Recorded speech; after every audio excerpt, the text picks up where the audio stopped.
Assalamualaikum warahmatullahi wabarakatuh. Saya Sukma Nanda dari kelompok 2 akan menjelaskan tentang PPh pasal 21 atau bisa juga disebut dengan pajak penghasilan pasal 21. Nah, sebelum kita membahas apa itu PPh pasal 21, alangkah baiknya kita mengetahui apa itu pengertian dari pajak itu sendiri.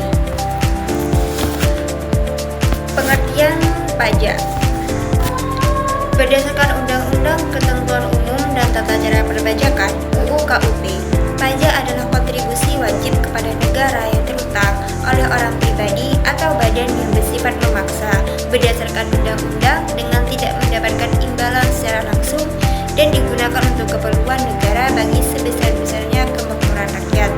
Secara sederhana, pajak adalah kontribusi yang harus dibayarkan oleh warga negara dan perusahaan kepada pemerintah sesuai dengan aturan yang berlaku. Meskipun membayar pajak tidak mendapatkan manfaat secara langsung, namun fungsi pajak adalah untuk membiayai pembangunan dan mengatur kegiatan ekonomi negara. Jadi, bayangkan pajak itu seperti iuran wajib yang kita berikan sebagai warga negara kepada negara kita. Iuran ini bersifat memaksa, sesuai dengan aturan hukum yang berlaku. Namun, tujuannya sangat mulia. Uang dari pajak ini tidak langsung kembali ke kita secara pribadi, melainkan digunakan oleh pemerintah untuk membiayai berbagai keperluan negara dan mengatur kegiatan ekonomi. Intinya, pajak berfungsi untuk membiayai pembangunan dan pelayanan publik demi kesejahteraan bersama. Nah, untuk lebih jelasnya, mari kita lihat contoh konkretnya. Misalnya, ketika kita beli bensin, sebagian uangnya itu adalah pajak yang akan dipakai untuk memperbaiki jalan. Atau ketika kita berobat ke puskesmas, sebagian biaya operasionalnya dibayar dari pajak yang kita bayar. Bisa dibilang pajak ini adalah bentuk gotong royong kita untuk kemajuan Indonesia.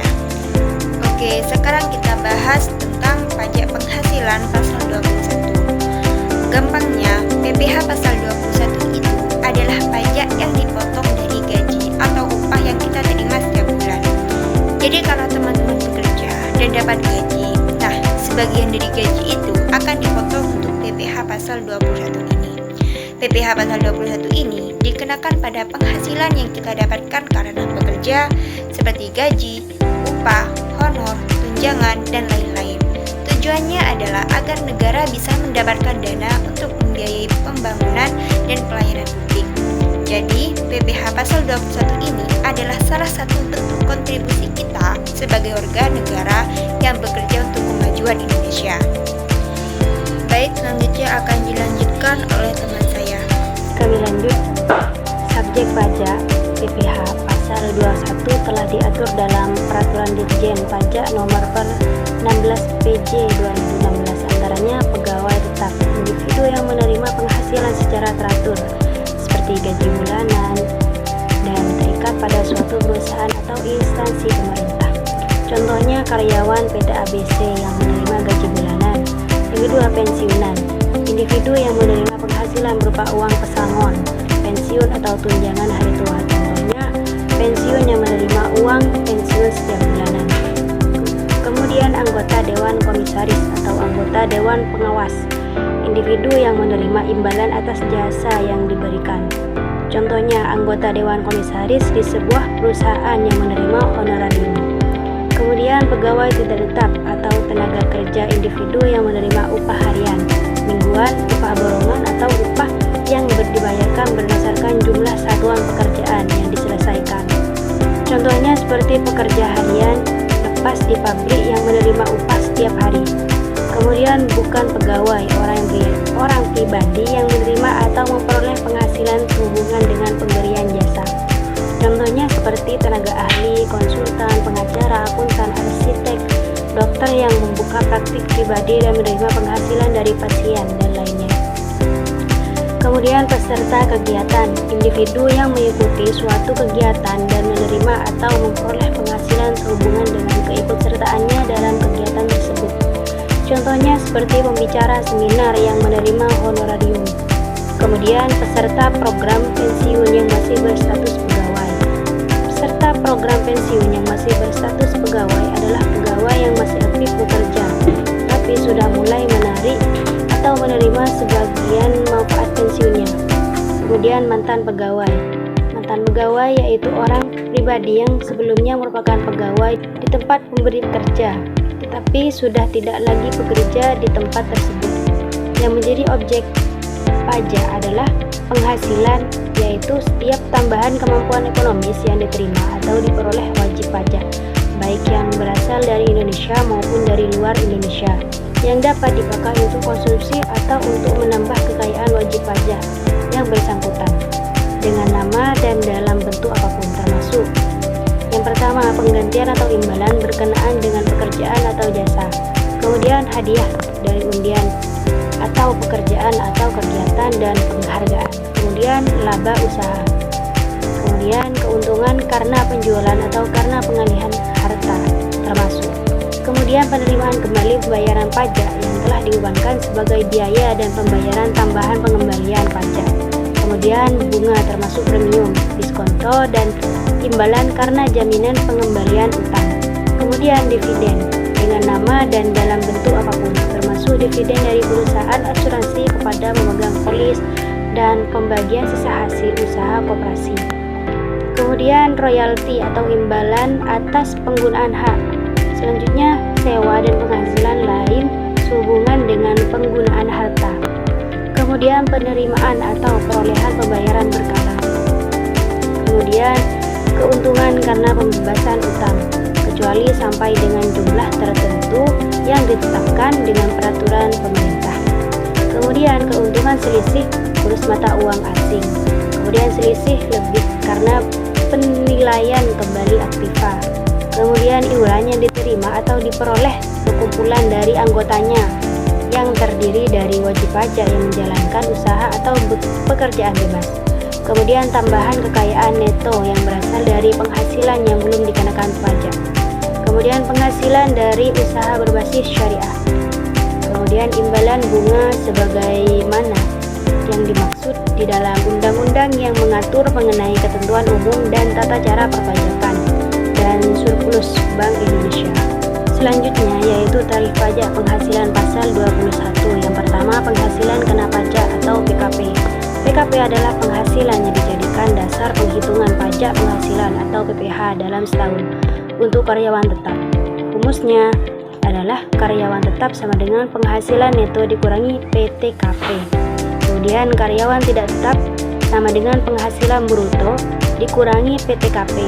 Bagi pegawai yang diatur dalam peraturan Direktorat Jenderal Pajak dikenakan 50% dari PKP bulanan. Selanjutnya penghasilan tidak kena pajak atau PTKP.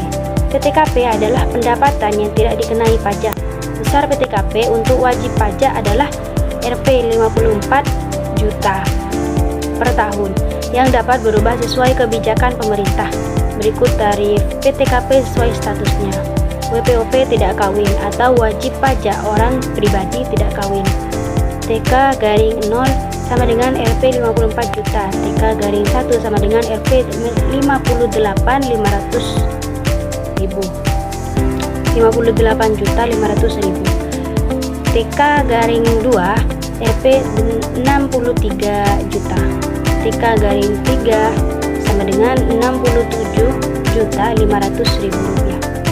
WPOP kawin atau disingkat dengan K. K-0 Rp 58.050.000. K-1 Rp 63 juta. Kemudian K-2 Rp 67.050.000. Kemudian K-3 Rp 72 juta. WPOP kawin atau wajib pajak orang pribadi kawin dengan penghasilan istri digabung atau disingkat dengan K-I. K-I-0 sama dengan Rp 112.500.000. K-I-1 Rp 117 juta. Kemudian K-I-2 K-2 sama dengan LP 121.500.000. Kemudian K-I-3 sama dengan 126 juta. Kemudian dengan atau tanpa NPWP atau tanpa nomor pokok wajib pajak. Tarif pajak berbeda bagi wajib pajak dengan dan tanpa NPWP. Bagi yang memiliki NPWP, penghasilan tahunan hingga 50 juta dibagi 5%. Kemudian 50 juta dikurangi 250 juta dibagi 15%. Kemudian 250 juta dikurangi 500 juta dibagi 25%. Kemudian di atas 50 juta dibagi 30%.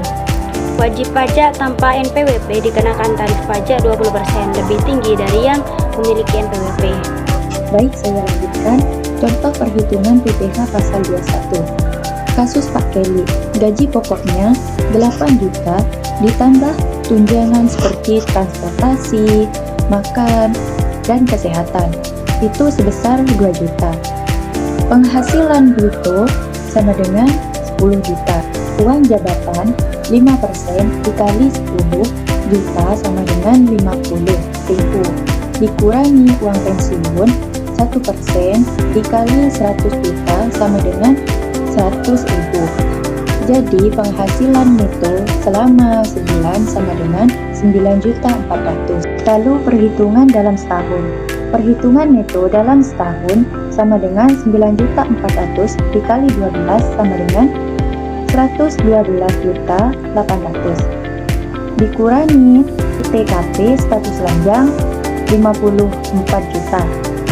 Jadi pendapatan kena pajak atau PKP sama dengan 58.800.000.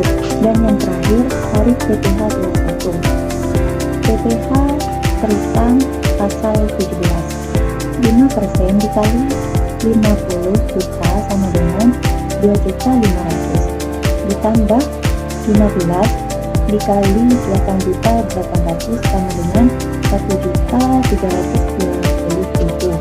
Jadi PPh terutangnya sebesar 3.820.000. Angsuran PPh 21 dibayarkan setiap bulan sebesar 3.820.000 dibagi 12 sama dengan 318.333 rupiah.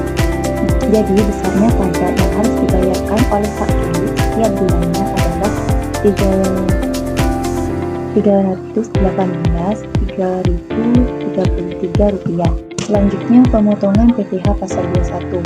Pemotongan PPh pasal 21 sampai 26 terdiri dari yang pertama, pemberi kerja, yang kedua, bendahara dan pemegang kas pemerintah, ketiga, dana pensiun, keempat, orang pribadi, pembayar honorer atau honorium, yang kelima, penyelenggara kegiatan. Adapun penerima penghasilan yang dipotong PPh pasal 21 sampai 26 terdiri dari pegawai, pensiunan, tenaga ahli, mantan pegawai, dan peserta kegiatan. Yang terakhir, kesimpulan. PPh pasal 21 dikenakan atas penghasilan individu dalam negeri. Tarif berdasarkan lapisan penghasilan terdekat. Pemotongan dilakukan oleh pemberi kerja atau penyelenggara kegiatan dan penting untuk kepatuhan pajak dan mendukung penerimaan anggaran. Sekian dari kami.